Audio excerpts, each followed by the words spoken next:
오늘 이 본문 16절에 보면은 그 16절에 어떻게 되어 있는가 하면은 본문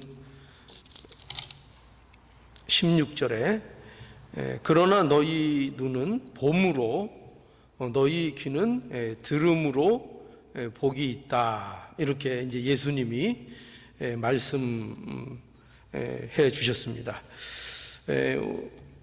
오늘 이 본문의 내용은 그 내용상으로 이렇게 보면은 그 비유를 말씀하시는 이유가 뭔지를 이제 예수님께서 말씀해 주시는 그런 내용이어서 제목을 비유를 말씀하신 이유 이렇게 하려고 했는데, 그런데 결국 이 말씀을 통해서 예수님께서 하시려는 말씀의 그 결론이 무엇인가 하면은 그 16절 말씀이기 때문에 제가 제목을 다시 너희 눈은 봄으로 너희 귀는 들음으로 복이 있다, 이렇게 제목을 정했습니다. 여기에서 그 보고 듣는다 하는 것은요, 이것은 단지 눈으로 본다, 귀로 듣는다는 정도의 그 말씀을 하고 있는 것이 아니고, 이 눈으로 보고 귀로 듣는다는 것은 깨달아 안다 하는 뜻입니다. 깨달아 안다 하는 뜻이고, 깨달아 안다 하는 것은 지식으로만 아는 것을 말하는 것이 아니고 마음으로 인정한다는 얘기입니다. 마음으로 인정하고 마음으로 받아들이는 것을 이제 성경에서는 깨닫는다, 이렇게 표현하는 겁니다. 그리고 깨닫는다는 것을 우리가 우리의 생각으로 우리의 지식으로 몰랐던 것을 우리가 알아냈다 이런 뜻이 아닙니다. 그렇게 깨달았다는 것이 아니라 여기서 깨달았다 하는 것은 하나님의 말씀을 마음으로 그 말씀을 인정하고 그 말씀을 받아 순종하는 데까지 나가는 것을 이제 깨달았다, 이렇게 얘기하는 겁니다. 그러니까 그냥 아는 것 같고 나는 깨달았다, 이렇게 너무 설레발을 치시면 안 됩니다. 그게 아니고 언제나 순종하는 데까지 나아가는 것을 이제 깨달았다, 이렇게 이제 말씀하는 것입니다. 그래서 오늘 본문을 통해서 너희 눈은 봄으로 귀는 들음으로 복이 있다 하신 이 말씀이 가지는 그 뜻이 무엇인가 하는 것을 우리가 의미를 좀 오늘 본문을 통해서 살피면서 함께 나누도록 하겠습니다. 여기 오늘 이 본문 10절이 이제 시작인데, 여기 10절에 보면은 제자들이 예수님께 이렇게 질문하지요. 무리들에게 왜 비유로 말씀해 주시는 겁니까? 이렇게 제자들이 예수님에게 질문을 합니다. 실제로 예수님은 이 무리들에게 비유로 여러 가지를 말씀해 주셨습니다. 오늘 그 본문 3절에도 보면은 그 13장 그 3절에 보면, 본문은 아닌데 13장 3절에 보면 예수께서 비유로 여러 가지를 저희에게 말씀하여 가라사대, 이렇게 분명히 기록하고 있고요.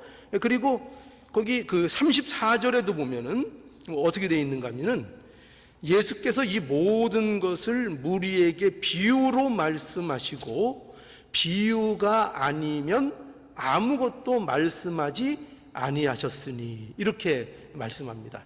그러니까 예수님께서 비유를 많이 말씀하셨다는 거예요.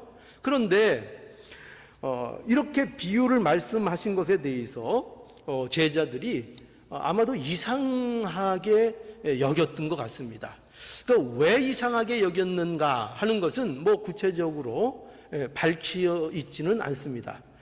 그러나 아마 추측컨대 많은 무리들이 예수님의 이 비유의 말씀을 듣고 굉장히 혼란스러워하거나 그 말씀을 제대로 알아듣는 사람들이 없었을 것입니다.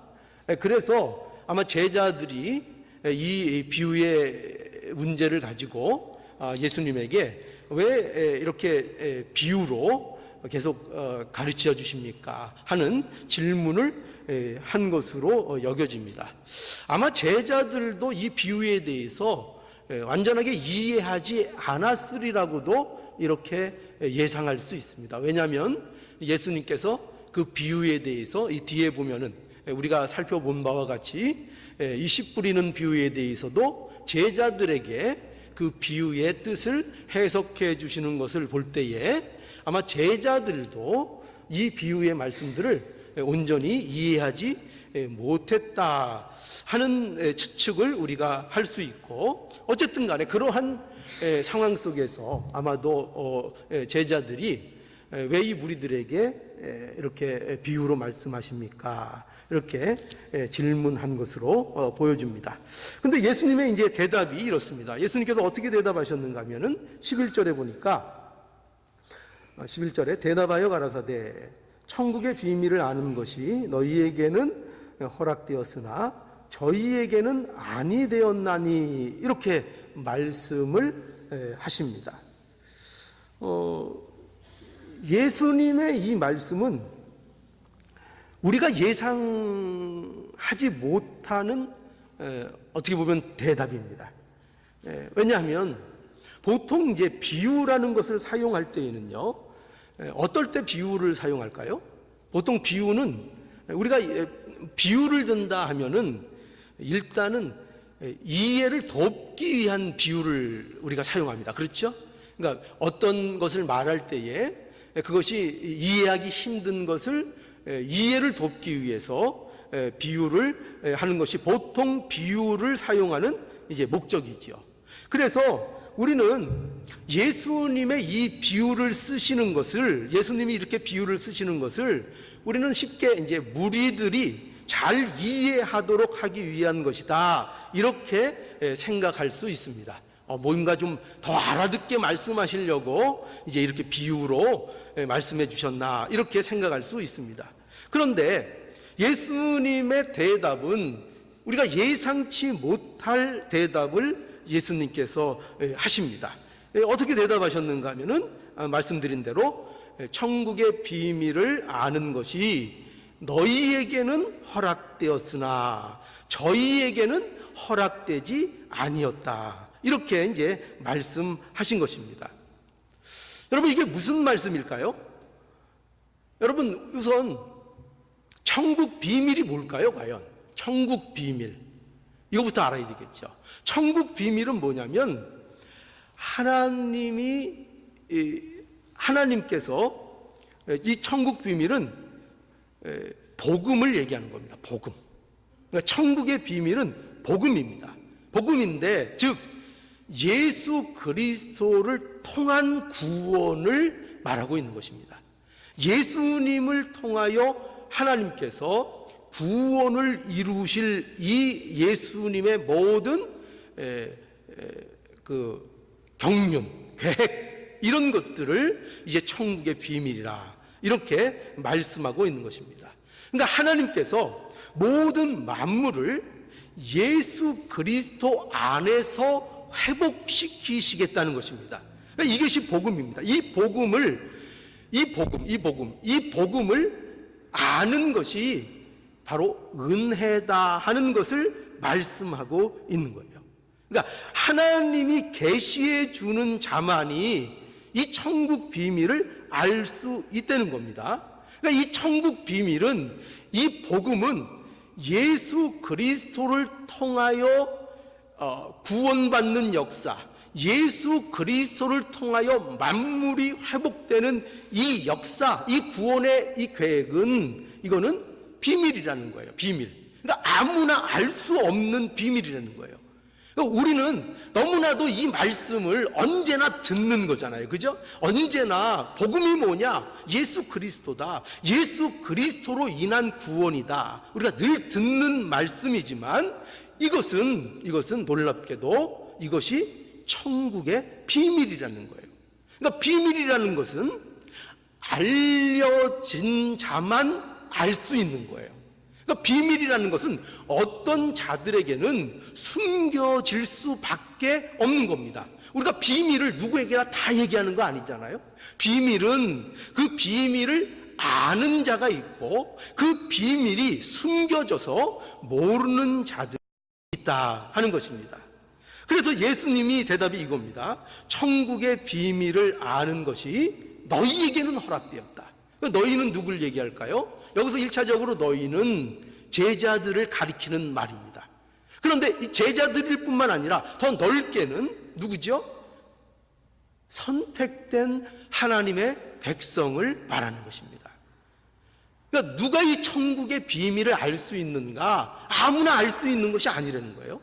누가 알 수 있는가 하면은 오직 선택된 자, 하나님께서 예정하시고 하나님 안에서 하나님의 자녀가 되기로 선택된 자들만이 천국의 비밀을 알 수 있고, 저희는 누구냐? 저희는 누굴까요? 여기서 나타나는 저희는 물론 여기에서는 직접적으로는 예수님을 거부하고 반대하는 자들을 얘기합니다.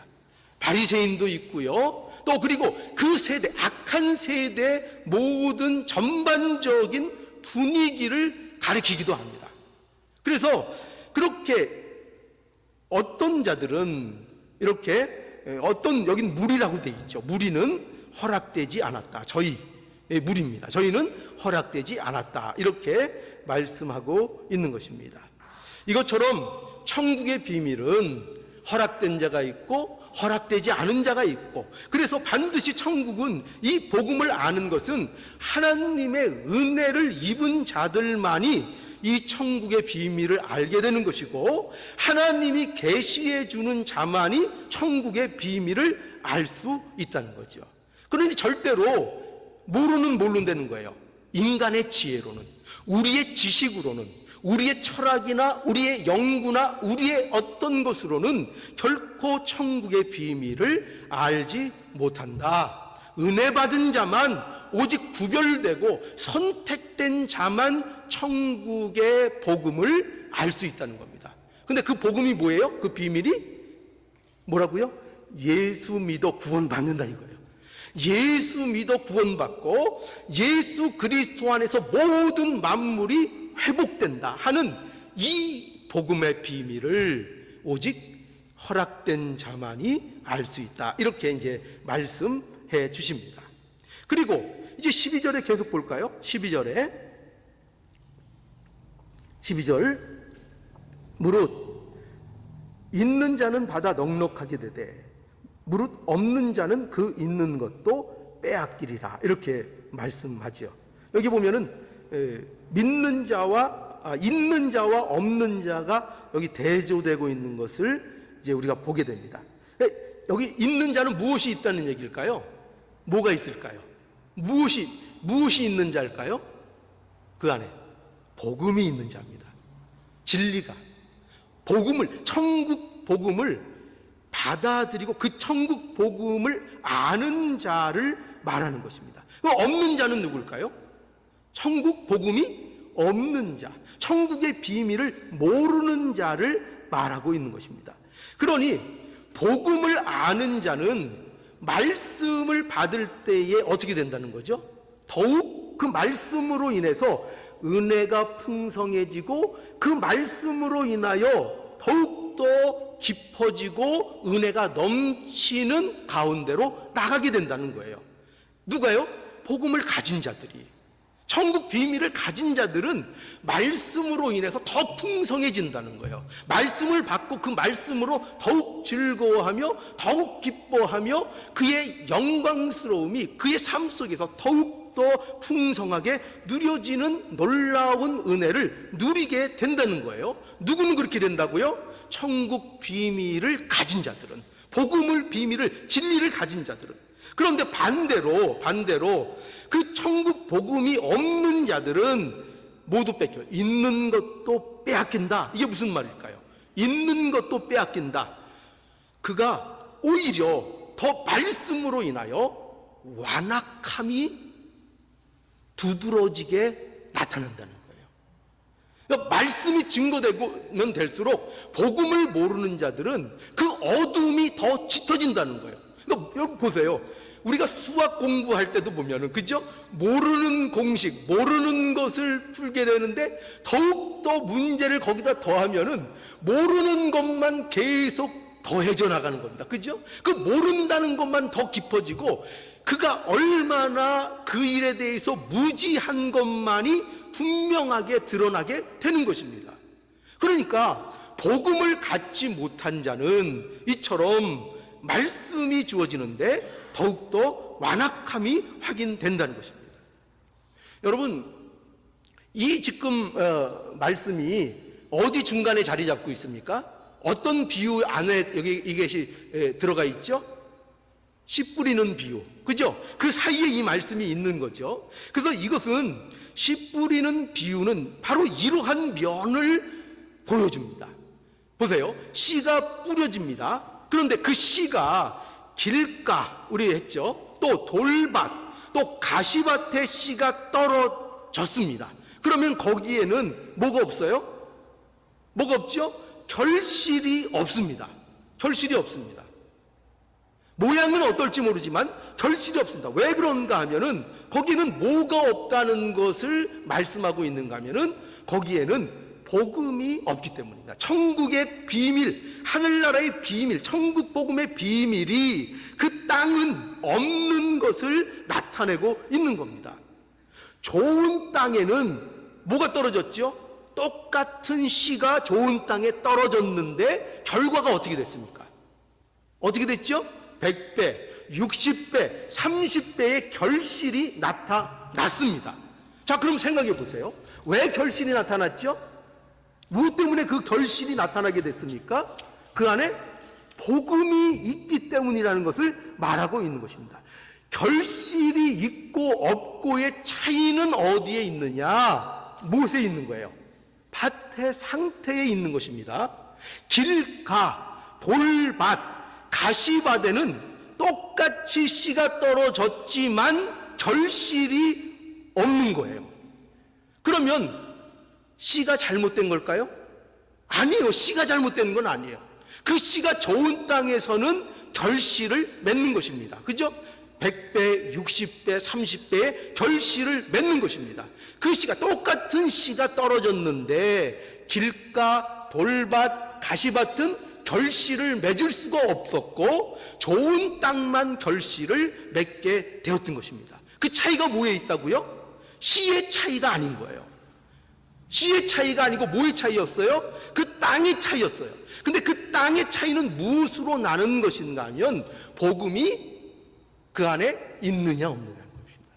그들이 천국 비밀을 알고 있느냐, 예수 그리스도를 알고 있느냐 모르고 있느냐, 거기에서 이 결실의 차이가 있는 것입니다. 그래서 길밭, 길가, 돌밭, 가시밭은 모두가 예수님을 거부한 자들의 완악함을 보여주는 겁니다. 이 모든 것. 얘 뭐 조금 삭이 났다, 조금 자라다가 가시에 기운이 막혔다, 마치 조금 어떤 말씀에 반응하는 것 같은 모습을 보였지만 그러나 결과적으로 뭐가 없어요? 어떤 결실도 그 땅에서는 거둘 수가 없었습니다. 왜 그렇다고요? 거기 뭐가 있었어요? 길가였고 그것이 돌짝밭이었고 그것이 가시밭이었기 때문입니다. 이걸 뭘 얘기하느냐? 완악함을 얘기합니다. 모든 인간이 가진 완악함, 예수를 믿지 않는 완악함. 그래서 그들에게는 결코 말씀이 계속 주어져도 뭐를 맺을 수 없어요? 하나님 나라를 이룰 수 없는 것입니다. 하나님의 나라를 알 수가 없는 것입니다. 예수를 거부하고 믿지 않기 때문에 사실상 그들은 하나님 나라의 결실을 맺을 수 없다 하는 것입니다. 그러니까 이 길가, 돌밭, 가시떨기 다 뭐예요? 완악함을 보여주는 겁니다. 인간의 완악함이요. 자, 그래서 여기 보세요. 13절을 볼까요? 13절에 보면은 이렇게 계속 말씀이 진행됩니다. 13절에 그러므로 내가 저희에게 비유로 말하기를 저희가 보아도 보지 못하며 들어도 듣지 못하여 깨닫지 못함이니라. 이렇게 이제 말씀합니다. 자, 이것은 예수님께서 이제 이 비유로 말씀하신 이유를 말씀하시는 건데요. 그런데 여기 어떻게 말씀하시는가 하면은 내가 저희에게 비유로 말하는 이유는 저희가 보아도 보지 못하고 들어도 듣지 못하고 깨닫지 못하기 때문이다. 이렇게 말씀하고 있는 것입니다. 그러면 우리가 상식적으로 얘기하면 비유로 말씀하면은 그 비유가 쉽게 풀어주는 거라면은 더 알아들어야 되는데 그들은 어떤 모습이 되는가 하면은 비유를 통해서 그들이 모른다는 것이 더 선명해지는 일로 비유가 쓰여지고 있다는 것입니다. 그러니까 이 비유를 예수님께서 하심으로 말미암아 더 확실해지는가? 뭐가 더 확실해진다고요?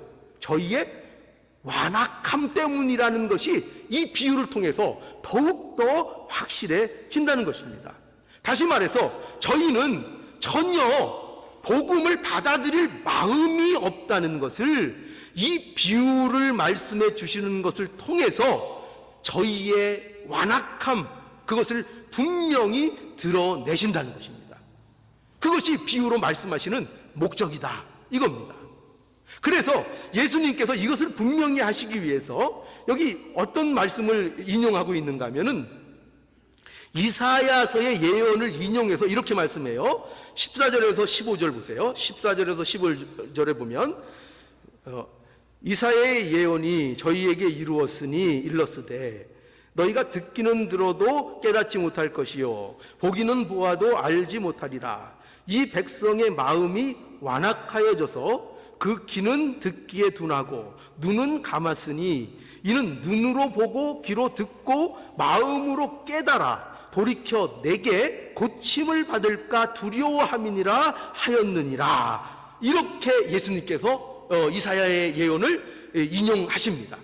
그런데 보세요. 여기 마지막 부분에 보면은 좀 이상한 말씀이 있어요. 어떻게 인용되고 있는가 하면은 여기 보면 이는 눈으로 보고 귀로 듣고 마음으로 깨달아 돌이켜 내게 고침을 받을까 두려워함이라. 이렇게 인용을 하십니다. 이상하죠? 여러분 보세요.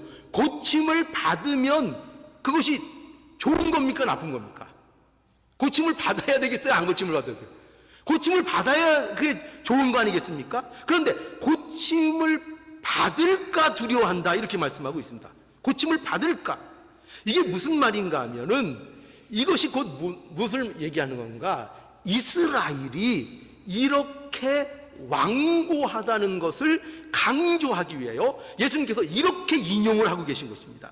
그러니까 이것을 인용하셔서 예수님은 이 말씀을 인용하셔서 지금 이 유대인들이 얼마나 완악한 가운데 있는가, 그 완악한 것이 예언, 그 이스라엘 백성들의 완악함에 대한 예언이 이 유대인들의 모습을 통해서 지금 예수님 앞에 서 있는 그들의 모습 속에서 성취되고 있다는 것을 예수님께서 말씀해 주고 있는 것입니다.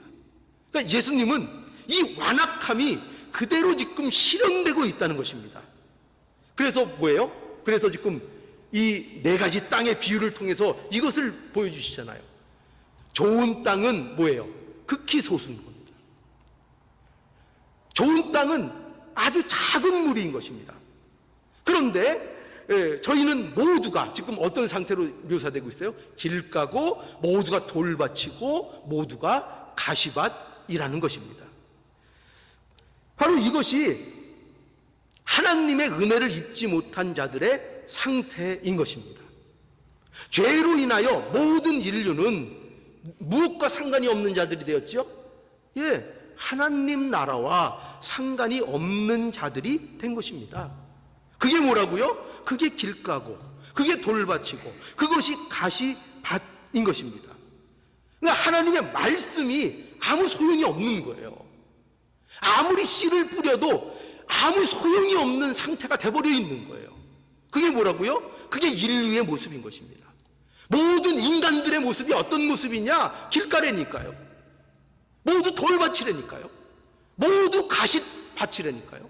거기에 아무리 말씀을 떨어뜨려도 그 말씀이 결실을 맺을 수 없다니까요. 그것이 모든 인류의 상태, 그것을 말씀하고 있는 겁니다. 하나님의 생명의 말씀을 아무리 주어도 그 마음이 완고해서 누구에게 결국 뺏겨요?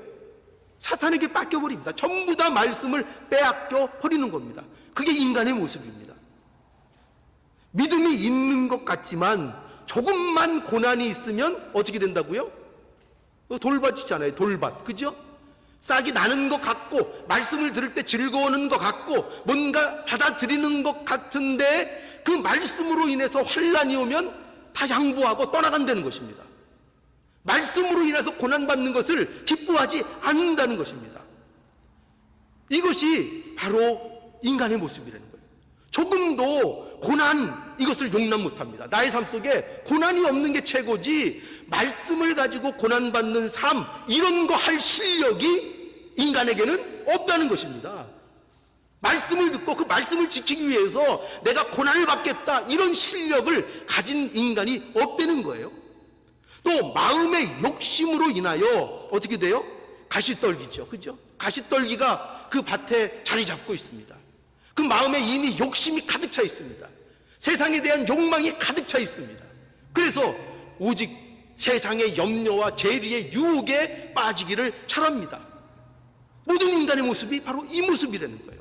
누구도 말씀으로 결실을 맺을 상태가 되어 있지 않다는 것입니다. 모두 어떻게 돼요? 다 세상 욕심으로 인하여 다 빼앗겨 버립니다. 세상 욕심, 내 욕심이 가장 우선입니다. 나를 위하는 것이 가장 우선입니다. 모든 인간은 그 자리에 있습니다. 누구 하나도 여기에서 벗어나는 자가 없습니다. 다 이와 같다 하는 것입니다. 이것이 바로 인간의 모습이에요. 이게 인간의 모습입니다. 이게 바로 모든 인류의 모습입니다. 자, 그런데 오늘 이제 그래서 16절에 이제 이렇게 이제 말씀하시죠. 자, 16절에 그러나 너희 눈은 봄으로 너희 귀는 들음으로 복이 있도다. 예, 여기 그러나가 이제 등장을 합니다. 그러나. 참 이 그러나는 참으로 우리를 흥분시키고 우리를 기쁘게 하고 우리를 위로하는 단어가 바로 이 그러나입니다. 성경에서 여러분 그러나가 나오면 기뻐하시기 바랍니다. 그러나. 이것은 복음의 반전의 역사를 보여주는 겁니다. 우리는 모두가 완악합니다. 우리는 모두가 길갑니다. 그러나가 근데 여기 붙습니다. 우리는 모두 길가고 완악하고 얼마나 딱딱하고 말씀에 상관없이 말씀이 튕겨나가고 그 말씀을 사단에게 다 빼앗길 수밖에 없는 그런 존재인데 근데 그러나가 붙는 것입니다. 그러나 또 우리는 모두가 길가입니다. 예, 우리는 모두 그리고 돌밭입니다. 우리 안에는 내 지식, 내 지혜, 내 고집, 내 철학, 내 신념, 내가 가지고 있는 것으로 가득 차 있습니다. 그래서 하나님의 말씀을 가지고 살 만한 그런 상태가 되어 있지 않습니다. 그러나 여기가 또 그러나 우리는 가시밭과 같습니다. 욕심으로 가득 차 있습니다. 이 욕심을 벗어버릴 능력이 없습니다. 그런데 역시 그러나입니다. 그러나 이것이 복음의 반전입니다. 그러니까 복음은 반전이 있는 거예요. 우리의 삶에 반전을 일으키는 것이 뭐냐? 바로 복음의 역사인 것입니다. 예수님은 이 세대의 완악함을 강조하면서 지금 뭐를 도입하고 계신 겁니까? 그러나를 말씀하고 계신 겁니다. 왜 이렇게 이 세대의 완악함 이것을 강조하고 계신가? 이 그러나를 말씀하기 위해서 이렇게 하시는 겁니다. 그러나 너희 눈은 봄으로 너희 귀는 들음으로 복이 있다. 이 말씀을 해주시는 겁니다. 하나님의 나라의 말씀을 보고 듣는 자들이 있다는 겁니다. 그런 자들이 있다는 겁니다. 모두 모두 완악한 것 같고, 모두 길가 같고, 모두가 돌짝밭 같고, 모두가 가시떨기와 같아서 마땅히 다 멸망받는 것 마땅한데, 그리고 멸망되는데, 그런데 마치 이스라엘의 남은 자들이 돌아오는 것처럼, 구루터기에 삭이 나는 것처럼 그 일에 하나님께서 숨겨놓은 일, 하나님께서 남겨놓은 자들, 그 믿는 자들이 있다는 것입니다. 예수 그리스도를 받아들이고 천국의 비밀을 아는 자들이 있다는 것입니다. 그래서 하나님의 말씀을 보고 듣고 하는 자들이 있다, 이렇게 말씀하시고, 이틀이 바로 복이 있다, 이렇게 말씀하는 것입니다. 모든 인류는 완악해서 볼 수도 없고 들을 수도 없고, 그런데 하나님의 은혜로 말미암아 보고 들을 수 있는 자들이 있다 하는 것입니다. 천국 복음을 믿고 받아들이는 자들이 있다, 이렇게 말씀하고 있는 것입니다. 그게 누구라고요? 그게 저와 여러분인 것입니다. 그게 저와 여러분인 것입니다. 그 소수, 그 남겨진 자, 하나님의 구원 사역을 이루어 가시는 복된 자들, 복되다 하는 자들, 그 자들이 바로 예수 안에 있는 자들인 것입니다. 예수 믿는 자들, 예수 그리스도를 나의 구주로 인정하고 그를 받아들이는 자들, 그들이 바로 이 복 있는 자들이다. 아까도 말씀드렸지만 인간은 모두 완악한 상태에 있습니다. 길가고 돌밭이고 가지밭입니다. 누구도 결코 하나님의 말씀을 깨달을 수 있는 상태에 있는 사람들이 없습니다. 누구도 없습니다. 그러나 너희 눈은 어떻게 된다고요? 보고 너희 귀는 듣는다, 이렇게 말씀하고 있습니다. 그러면 이제 생각해 보십시오. 이것이 어떻게 가능합니까? 여러분, 이런 일들이 어떻게 가능하지요? 우리가 즉 옥토가 되는 일이 어떻게 가능한, 이것을 묻고 있는 것입니다. 옥토.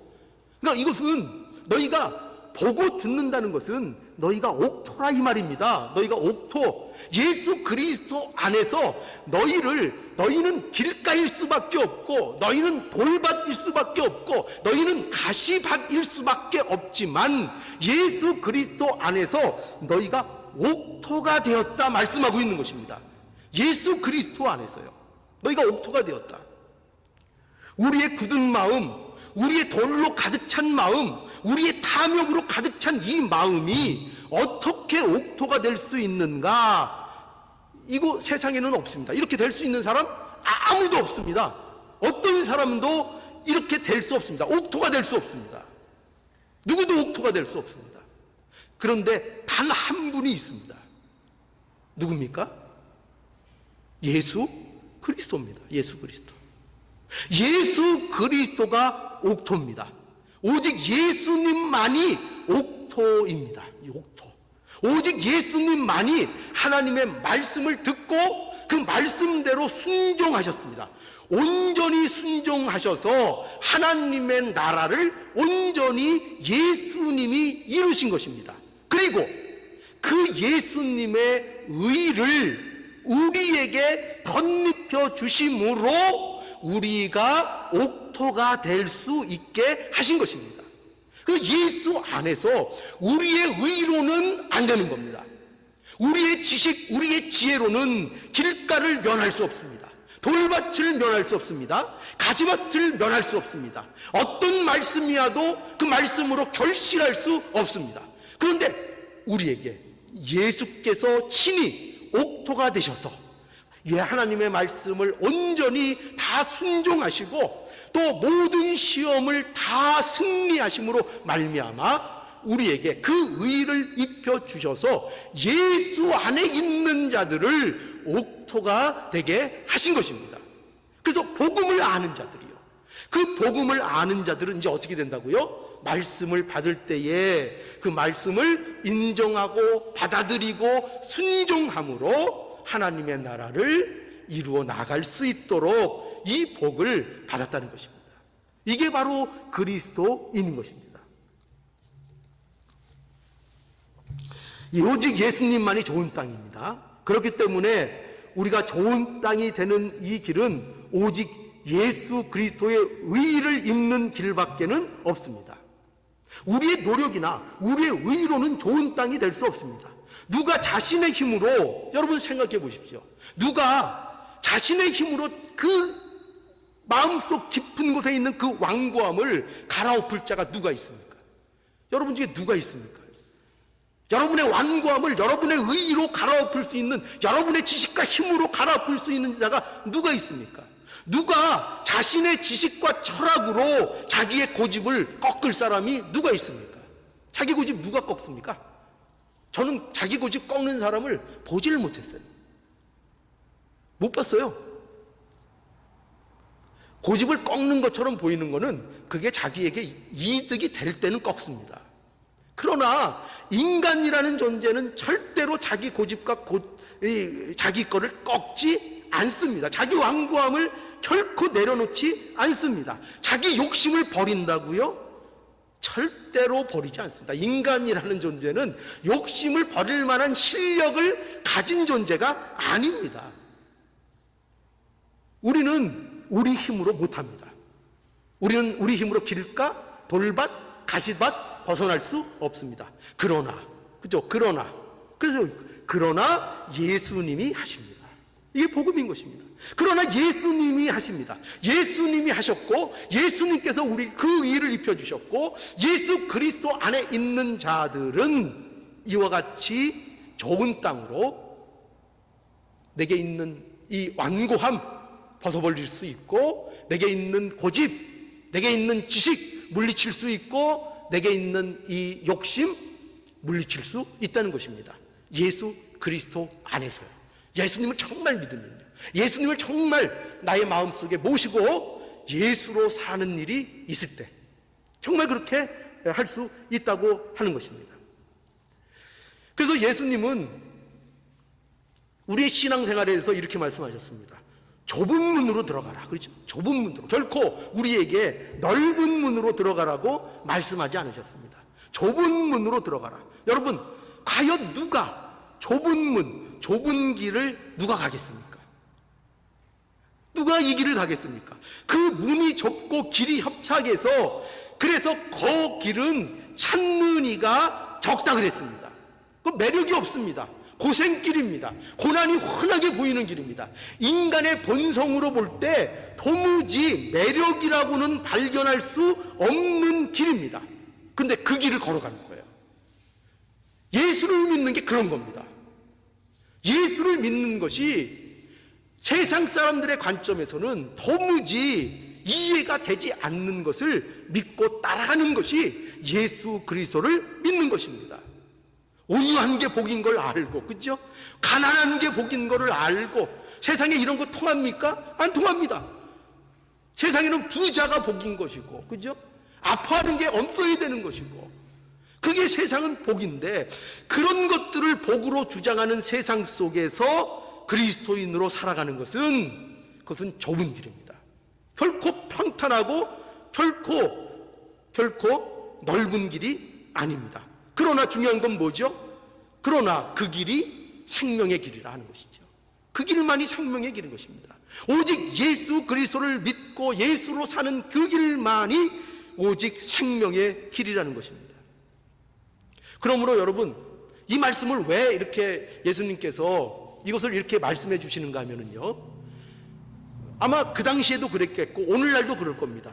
우리 신앙생활에 있어서 가장 우리가 시험 드는 문제 중에 하나, 어려움을 겪는 문제가 뭐냐면 언제나 하나님의 나라를 외치고 천국 복음을 외치고 하나님의 천국을 경험하고 그것을 선포하는 우리들이 언제나 세상에서는 대접을 못 받는다는 것입니다.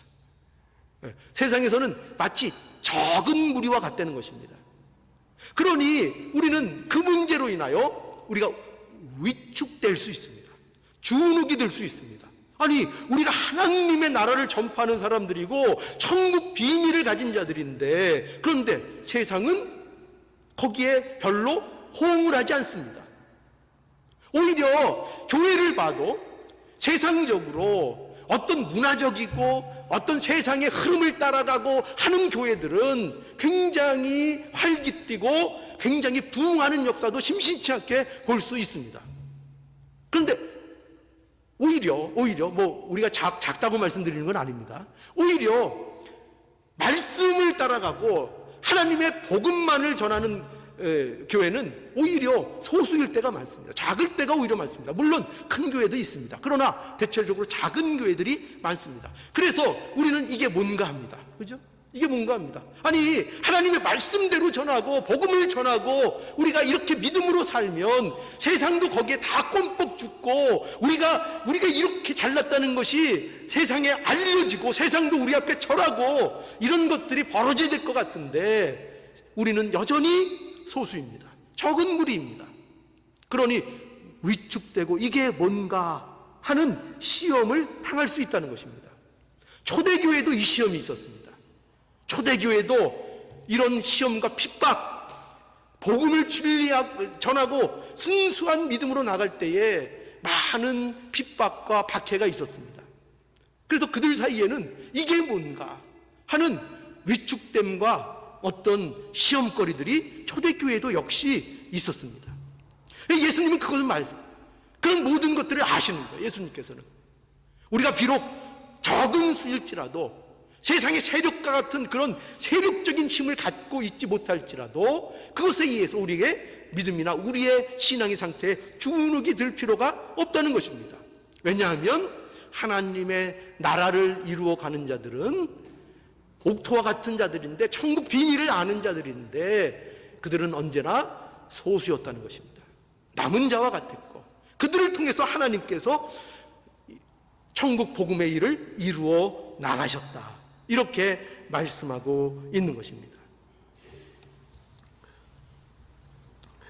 그러니 우리가 전하는 하나님의 나라가 세상에서 외면당한다고 해서 그것으로 인하여 실망할 이유가 전혀 없습니다. 복음을 아는 적은 인원이지만 하나님이 이 작고 또는 적은 자들, 작기도 하고 적기도 하고